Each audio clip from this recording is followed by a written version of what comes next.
Mummy आज veg pulao. तांदूळ घेतलेला आहे 1.25 वाटी. तो 2-3 पाण्यामध्ये स्वच्छ धुवून घ्यायचा आहे आणि पाणी काढून ठेवून द्यायचं आहे.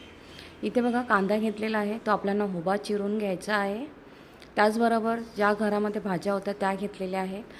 फरसबी डायमंड शेपमध्ये कापून घेतलेली आहे. गाजर बघा उभा बारीक चिरून घ्यायचा आहे.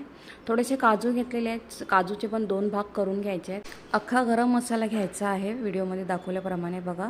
आता कढई घेतलेली आहे, कढईमध्ये 1 चमचा तूप घेतलेला आहे, 1 चमचा तेल घेतलेला आहे, तेजपत्ता घेतलेला आहे, अख्खा गरम मसाला घेतलेला आहे, उभा चिरलेला कांदा घेतलेला आहे, तो आपल्याला परतायचा आहे. परतेपर्यंत इथे बघा थोडंसं वाटण करून घेते आहे. लसूण, हिरवी मिरची आणि आलं बघा थोडंसं पाणी टाकून आपण त्याचं पेस्ट करून घेतलेली आहे. कांदा चांगला परतल्यावर त्याच्यामध्ये कापलेले काजू, आलं लसणाची पेस्ट, हळद, हिंग, गरम मसाला, बिर्याणी मसाला, 1 चमचा पुलाव मसाला आणि आपलं घरातलं लाल तिखट थोडंसं पाणी घ्यायचं आणि व्यवस्थित मिक्स करून घ्यायचं आहे. मग बघा ह्याच्यामध्ये मी बटाटा पण ॲड करणार आहे. तो बटाटा मी कापून घेतला आहे. चिरलेल्या भाज्या घ्यायच्या आहेत, व्यवस्थित मिक्स करून घ्यायचं आणि धुवून ठेवलेला तांदूळ आहे तो पण घ्यायचा आहे, व्यवस्थित मिक्स करून घ्यायचा. 1.25 वाटीला मी ह्याच्यामध्ये 2.5 वाटी पाणी घेतलेलं आहे, चवीनुसार मीठ घेतलेलं आहे, 1 चमचा तूप घ्यायचा आहे.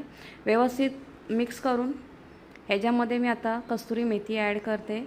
कस्तुरी मेथी पण ॲड केल्यानंतर झाकून ठेवायचं आणि 10 मिनटानंतर बघा भात आपला एकदम असा सुट्टा सुट्टा तयार.